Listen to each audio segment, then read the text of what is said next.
Não, tá gravando, deixa eu abrir o texto agora.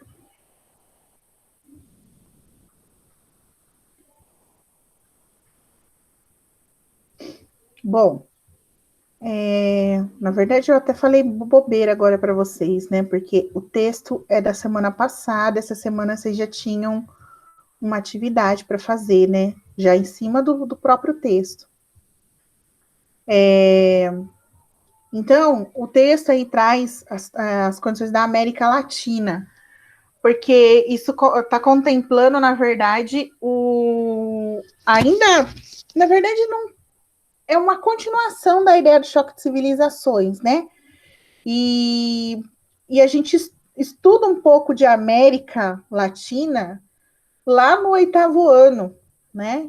Que a gente aborda um pouco dos aspectos da América Latina, dos nossos vizinhos, mas não é com o mesmo caminho que a gente faz agora na 3ª série. Justamente para buscar essa ideia de identidade, né? De se enxergar como um povo, né, como uma unidade dentro dessa classificação que é a América Latina, né? Isso a gente pega outros caminhos para entender esse conceito. Primeiro é importante a gente lembrar que a gente separa a América em 2 grupos, né, grandes, que é a América anglo-saxônica, que contempla Estados Unidos e Canadá, e todos os outros países do continente americano a gente colocou nesse pacote que a gente chama de América Latina, tá? Esse é um dos jeitos de a gente separar a América. A gente tem outros agrupamentos, mas aqui o que a gente está levando em consideração é o processo civilizatório, né? Civilizatório não, perdão, o processo colonizador, troquei a palavra. Então, o processo de colonização, já que a maior parte dos territórios estão dentro da construção aí, que foram descobertos, com um monte de aspas, né, pela Península Ibérica, né, Portugal e Espanha. Com exceção de alguns pontos que a gente vai ver um pouquinho mais adiante, tá? Então, a América Latina vem disso, da ideia de que fomos colonizados por Portugal e Espanha, e a língua, né, o idioma. Nós temos a mesma matriz do nosso idioma, que é o latim. Então, as línguas, o predomínio das línguas que são faladas aqui no restante da América, elas têm como radical aí o latim, que é o espanhol e a língua portuguesa. E isso é um detalhe importante para a gente considerar essa ideia da construção da identidade de América Latina. Porque a gente pode perceber... Antes de eu falar isso, deixa eu fazer uma pergunta. Professora, a divisão que eles fez... Pode falar. A primeira pergunta é como a gente pode...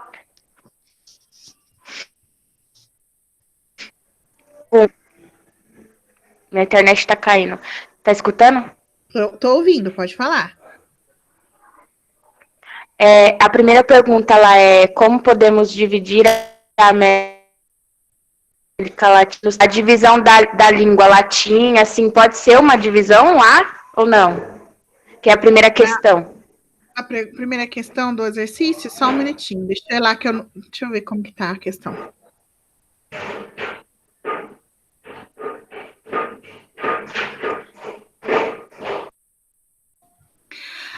Não, a primeira questão não é que territórios chamamos de América Latina? Não. Ai, tô moscando. Tá certo, professora, tá certo o que você tá falando. Eu tô dormindo. É o território, tá certo, é isso daí mesmo. Então tá. Então vamos seguir aqui, ó. A gente então, a gente tem essa questão, né? Então, a primeira coisa é pensar isso, tem essa separação, e as 2 coisas que a gente leva em consideração é o processo de colonização e a raiz do nosso idioma, né? E aí eu ia fazer uma pergunta agora para vocês, né? Vocês se consideram latino-americanos? Você, Bianca, e você, Cauã, vocês se consideram, se enxergam como latino-americanos? Acho que sim. Não sei responder. Não sabe responder. Cauã acha que sim. Aham. Por que você se considera um latino-americano? O que faz de você um latino-americano? A região onde a gente mora, A região onde a gente mora te faz um latino-americano. Pode ser. Quando a gente fala, quando vem essa palavra lá, Porque a gente fala português? porque a gente fala português. Será? Vou mudar o foco da pergunta. Quando eu falo, se eu falo, por exemplo, sangue latino, o que vem na cabeça de vocês?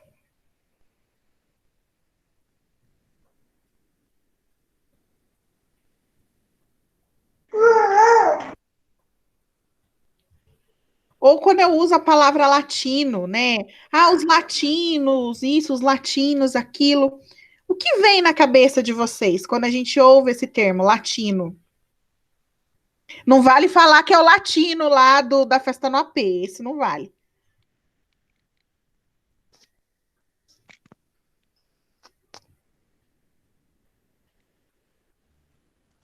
Nada, não vem nada na ideia de vocês? não. Tá. Então eu vou guardar essa pergunta para mais adiante, tá bom? Guarda ela no potinho por enquanto. Bom, então, né, como eu disse, a gente tem o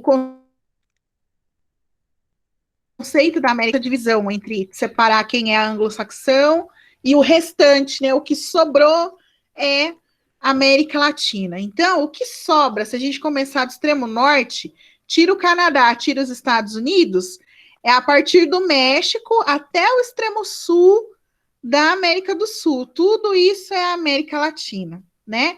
Então, aí, né, os territórios que fazem parte. Então, eu começo a partir lá do México, que ainda é a América do Norte, a América Central, tanto a istmica quanto a insular, e a América do Sul, né?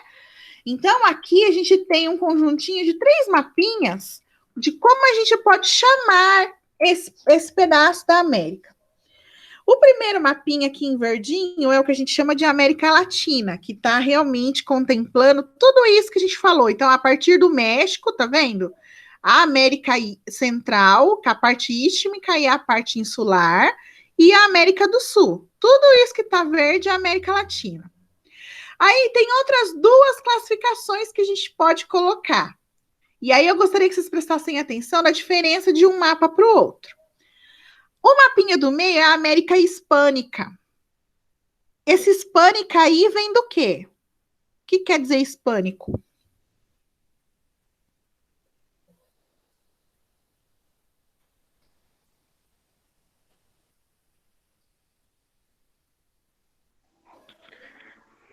Parece que é conhecido, mas eu não sei falar o que é Então dá hispânica. uma olhada, qual que é a diferença do mapinha verde para o mapinha rosa aí, o da América Hispânica? O que tem de diferente?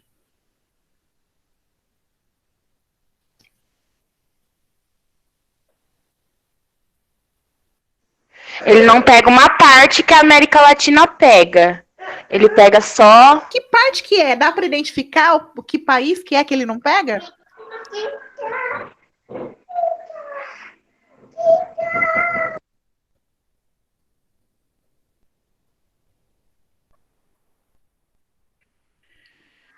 A Não América consigo. Hispânica não consegue, não tem problema. Vamos lá.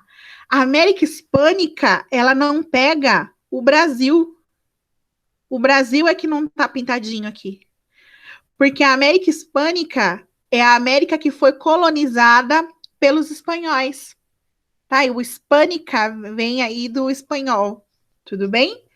Então, tudo isso que está em rosinha foi colônia da Espanha. Tá claro que não tá só o Brasil, tem um outro pedacinho aqui também que não é hispânico, que a gente vai entender quem é que está cuidando desse outro pedacinho. Tanto aqui, perto do Brasil, quanto na parte insular. É que é menorzinho. Deixa eu ver se eu consigo aumentar aqui. Peraí. 150. Minutinho. Deixa eu ver. Acho que não fica muito grande. Olha só. Se a gente observar, tem algumas ilhazinhas aqui que estão em branco também, que elas não foram colonizadas pela Espanha. Então, a América Hispânica é todo o território americano aí que foi colônia da Espanha. E o terceiro mapinha é o que a gente chama de América Ibérica. O Ibérica, vocês lembram do que se trata? Eu acabei de falar aí, né, da Península Ibérica. Vocês lembram desse termo?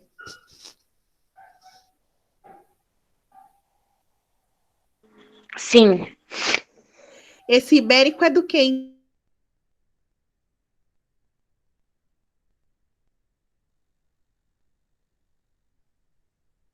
Então, Bianca.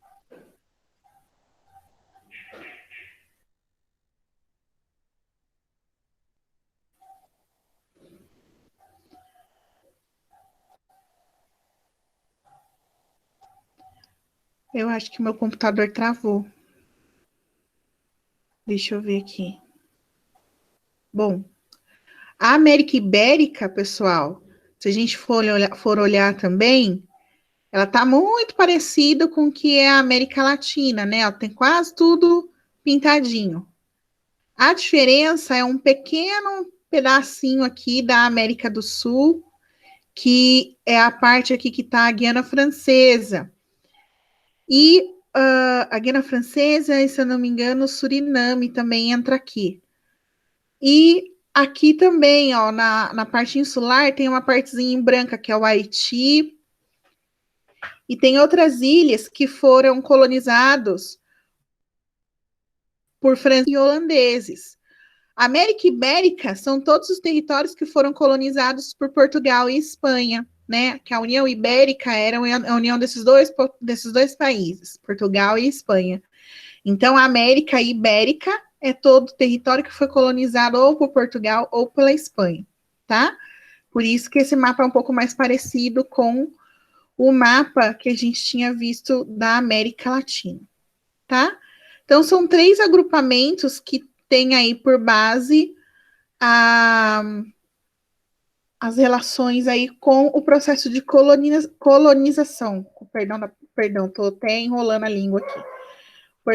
O processo de colonização, tá? Então, essa parte, deu para entender a diferença das 3 Américas? Então, a gente tem a América Hispânica. É comum vocês encontrarem, gente, também a América Espanhola, tá? É muito comum vocês encontrarem isso em livro, em exercício. Então, é a América que foi colonizada pela Espanha.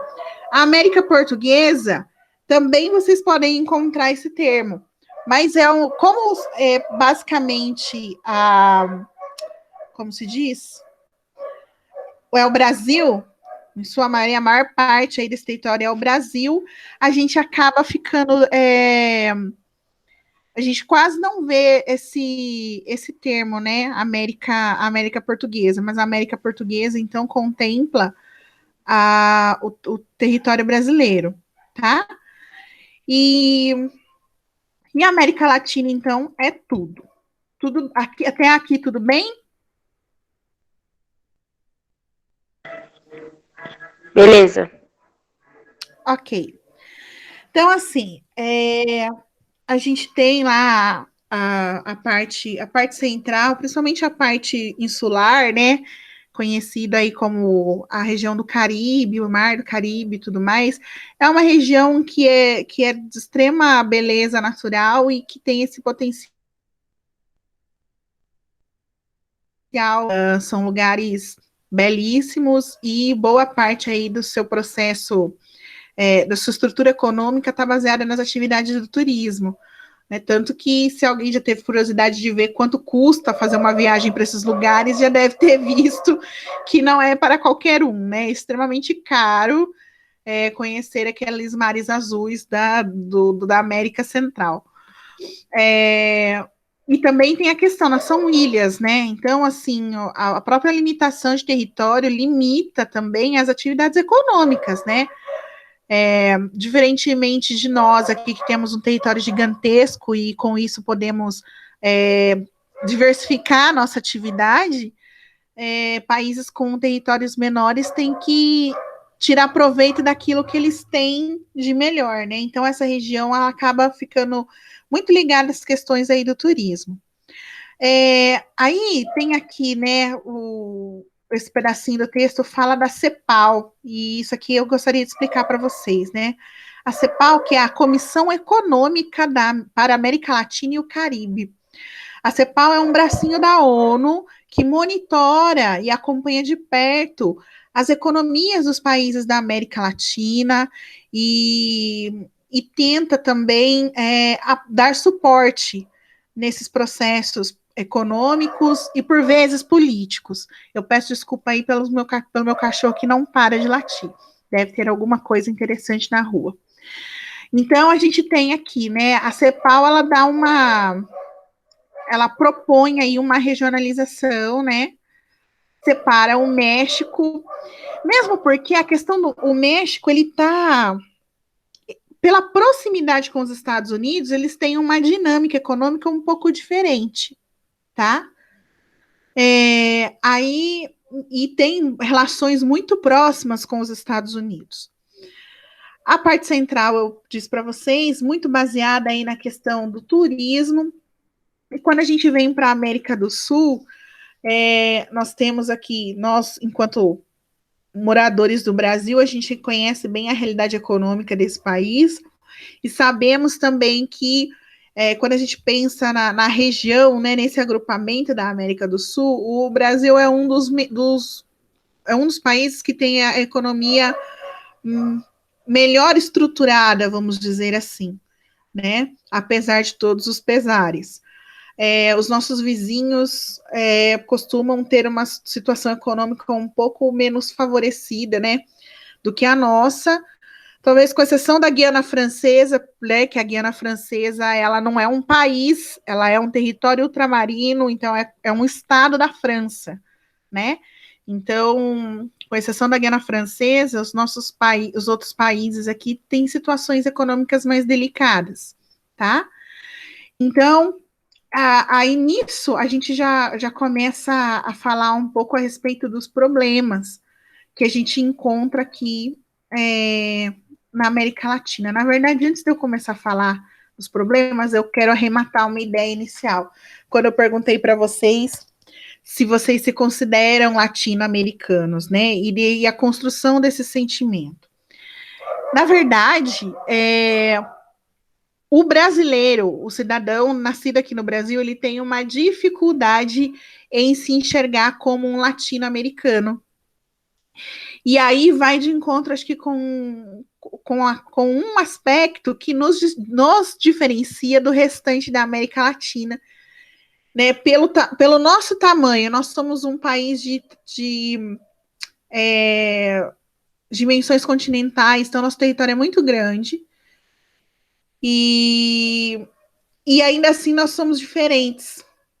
O que nos diferencia e nos faz ter essa dificuldade de se enxergar como latinos é a barreira da língua, né? O fato de não falarmos espanhol ou dos nossos vizinhos não falarem português dificulta com que a gente consiga nos enxergar como parte de uma unidade dentro da América Latina. Então, ter sido colonizado pelos portugueses, enquanto todos os nossos vizinhos foram colonizados pela Espanha, acaba sendo uma barreira cultural, além da barreira linguística, que é óbvia, mas uma barreira cultural, e isso impede que a gente tenha esse sentimento de unidade, de identidade. O brasileiro, em sua maioria, não se enxerga como sendo um cidadão latino. Tanto vocês querem um exemplo clássico, quando da eleição do Donald Trump, ele fez uma menção a respeito dos latinos, né? Ele chamou todos os cidadãos da América Latina de porcos latinos, né? Dizendo que ele não aceitaria a entrada dos porcos latinos no território estadunidense, e por isso ele construiria o muro para separar a fronteira do México com a fronteira terrestre dos Estados Unidos. Todo mundo lembra disso, certo? Que, inclusive, é uma promessa de campanha que ele não conseguiu cumprir, porque ele queria construir o muro e o México que ia pagar pela construção do muro. Obviamente, isso nunca ia para frente, porque ele que quer construir o muro, ele que gaste, não é? O que o México tem com isso? Então, foi cumprida. E a fala dele, quando isso repercutiu, né, quando ele falou isso repercutiu no mundo todo. E aqui no Brasil, muitas pessoas não entenderam que, na verdade, essa ofensa se dirigia a nós também. Porque nós também somos, para o estadunidense, nós também somos latinos que tentam entrar ilegalmente, por vezes, no território. Né? Quantas pessoas a gente já não, pelo menos se não conhecemos, a gente já ouviu histórias, né, de pessoas que tentaram fazer a imigração de maneira ilegal, né, para tentar uma vida melhor no território estadunidense. E só que quando essa notícia repercutiu no Brasil, foi muito interessante, porque teve muito brasileiro apoiando a fala do Trump, sem entender que nós também fazemos parte desta construção. Nós também somos os tais porcos latinos a quem ele se referiu. Então, a questão da barreira da língua, o fato de a gente não falar espanhol também, faz com que a gente não se enxergue, em sua maioria, né, gente? Isso não é regra, mas uma boa parte da população brasileira não se enxerga como sendo um povo latino. Para essas pessoas, latinos são os nossos vizinhos que falam espanhol. Olha que coisa mais doida, né, de se pensar, porque isso tem a ver com construção de identidade. E a gente não consegue, né, boa parte da população brasileira não tem essa construção identitária, não se identifica como um latino-americano. Então, isso é só para arrematar a ideia.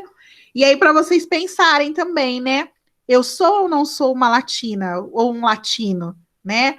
A Bianca que ficou meio assim, não sabia responder. O Cauã seguiu uma lógica, poxa, se eu tô na América Latina, eu sou um latino-americano. E tá certo pensar isso, né? Regionalmente falando, nós somos latinos americanos, porque nós estamos na América Latina.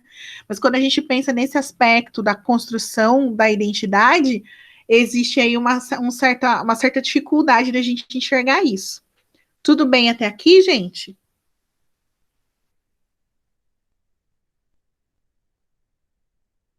Então tá. Tudo bem. Bom, a gente tem aí uma lista de desigualdades para tratar, tá? De problemas, na verdade. Então, eu vou fazer o seguinte: eu vou falar dos primeiros problemas, e a parte do tráfico de drogas, eu vou falar num segundo momento, ou num próximo plantão, ou eu gravo um vídeo no fim de semana e disponibilizo para vocês, para não ficar muito extenso esse, e também que já é 3h15, daqui a pouquinho, 3h13 agora, e o nosso plantão termina 3h30, né? Então, a gente, para não ficar muito extenso também, a gente faz esse recorte. Então, a gente vai falar da primeira parte aí dos problemas, tá? Então, de maneira geral, os problemas que a gente observa aqui nos países latino-americanos, eles têm características socioeconômicas, né? Que têm raízes no seu processo de colonização também, e da maneira como esses países se desenvolveram através dos seus processos de independência e como as suas nações foram sendo construídas. Então, o primeiro problema são as enormes desigualdades sociais. Nós vivemos num país, talvez, onde a gente enxergue essa diferença de maneira gritante. Nós somos um país extremamente rico. Eu acho que mesmo nessa conjuntura que nós estamos, se eu não me engano, a economia brasileira hoje é a 9ª economia do mundo. Gente, nós somos a 9ª economia do mundo. E olha a situação de boa parte da população brasileira. Nós temos aí um sério problema de desigualdade, por conta da má distribuição de renda, né? Então, sempre aquela ideia de um pequeno grupo de pessoas com muito E a maioria das pessoas com muito pouco, por vezes com menos do que o suficiente que ela precisa para existir dignamente, né? Então, com isso, com a questão das desigualdades, a gente enxerga na paisagem, falando da perspectiva geográfica, a gente enxerga na paisagem essas desigualdades quando a gente olha para as moradias, por exemplo, né? É muito comum, não é característica só do Brasil isso, mas dos nossos vizinhos aqui, as comunidades, né, as favelas, as construções, as autoconstruções, moradias precárias. Isso é muito comum. A gente conhece aqui no Brasil e os nossos vizinhos também enfrentam essa condição, né? O segundo ponto que a gente tem aí, as grandes desigualdades de renda e de oportunidades. De novo, é a ideia, né, de um grupo pequeno que tem salários altíssimos e a maior parte da população que fica ali na beira do salário mínimo. Por vezes, a gente sabe que tem situações em que as pessoas trabalham por menos que um salário mínimo, e aí isso não consegue garantir as necessidades básicas daquela pessoa, daquela família existir, tá? Até tem uma tabelinha aqui que fala da concentração de renda, né? Dessa lista de países, e através do coeficiente de Gini, que até foi falado na aula passada a respeito do coeficiente de Gini, que quanto mais perto do zero, mais igualitária é a distribuição. Quanto mais perto do 1, mais desigual, né, é um país. Então, veja, a América Latina, né, como um todo, tem números consideravelmente significativos, muito desiguais. O menor valorzinho aqui é o do Uruguai, tá vendo? 0,382. Eles estão mais perto de ser uma sociedade mais com a questão com menos concentração de renda do que os demais países. Veja a situação do Brasil, ó, 0,553. Então a gente tem uma concentração de renda muito considerável. Aliás, acho que é o mais alto, né? Veja que 53, 52, 527. Verdade, ó, o Brasil, dentro dessa lista aqui, é o país que tem mais concentração de renda. Uhum. Ó, a gente passando vergonha, né? E o nosso vizinho Uruguai é o que menos concentra. Então, se um dia a gente puder mudar e ir para o Uruguai, acho que é sucesso. A gente pelo menos vai estar numa sociedade menos desigual do que a nossa. Lá tem gafanhoto. Ah, mas é capaz dos gafanhotos ter chegado lá e ter encontrado um ambiente bom para viver, porque a coisa está tão feia aqui que nem os gafanhotos quiseram vir, né? Por aí a gente vai ver a situação do país. Pois é. Resolveram mudar a direção da viagem. Que papelão, meu Deus. Vamos lá. O terceiro ponto é a questão da dependência financeira de organismos internacionais. E aí, no caso, a gente tem o Banco Mundial e o Fundo Monetário Internacional, o famoso FMI. O que é essa dependência, gente? E a dependência também de países ricos. É a dependência mesmo de precisar de dinheiro desses lugares. No caso do Banco Mundial e do FMI, são as famosas dívidas externas, né, que a gente acaba adquirindo. A gente pega dinheiro emprestado nessas corporações, né, nesses bancos, e eles emprestam, ok, resolve o nosso problema naquele momento, mas depois a gente tem que pagar essa dívida. A juros altos, né, porque banco não é instituição de caridade, o objetivo do banco é ter lucro, né, então os juros são altos e geralmente essa dívida só tende a crescer. É difícil realmente um país que consegue eliminar essa dívida internacional, né? E a dependência de países ricos na questão, seja de projetos sociais, né? Como, por exemplo, nós tínhamos uma parceria com países da Europa que enviavam dinheiro para a proteção da Amazônia, né? A Noruega, a Dinamarca enviavam um dinheiro, e um dinheiro importante para a preservação da Amazônia. Nós perdemos esse financiamento graças a negação aí de que está aumentando o desmatamento da floresta em coisa de 2 anos para cá, principalmente depois daquele episódio das queimadas, né, que deu problema lá com o presidente do INPE. Depois desse episódio, nós perdemos bastante desses recursos que eram enviados internacionalmente, principalmente no que diz respeito à preservação das nossas florestas. Além disso, a gente também precisa e depende desses países mais ricos, que por vezes acabam aí comprando aquilo que a gente produz, né? Então acabamos dependendo dessas nações mais ricas para também trazer o nosso sustento. Tudo bem? É uma dependência aí econômica bem escancarada. E a última delas, para a gente encerrar essa parte, é a dependência tecnológica de nações desenvolvidas. O que isso significa? Que a gente muitas vezes não tem domínio e parque, né, também industrial adequado para o desenvolvimento de tecnologias. Quer dizer que nenhum país da América Latina produz tecnologia? Não, não quer dizer isso. Nós produzimos ciência e produzimos tecnologia, sim. O que acontece é que parte daquilo que a gente produz, que a gente consegue criar aqui, não é viabilizado para ser produzido em larga escala, produzido industrialmente, né? Tanto é que o que a gente viu quando a pandemia chegou no Brasil? Essa corrida para poder comprar respirador de outro país, de outros fornecedores, porque a indústria nacional não deu conta de atender os pedidos desses respiradores para os estados brasileiros. Então, a gente quer dizer que a gente não sabe fazer? A gente sabe, a gente consegue fazer, só que a gente não consegue fazer o suficiente para atender toda a demanda. E aí é onde existem os problemas.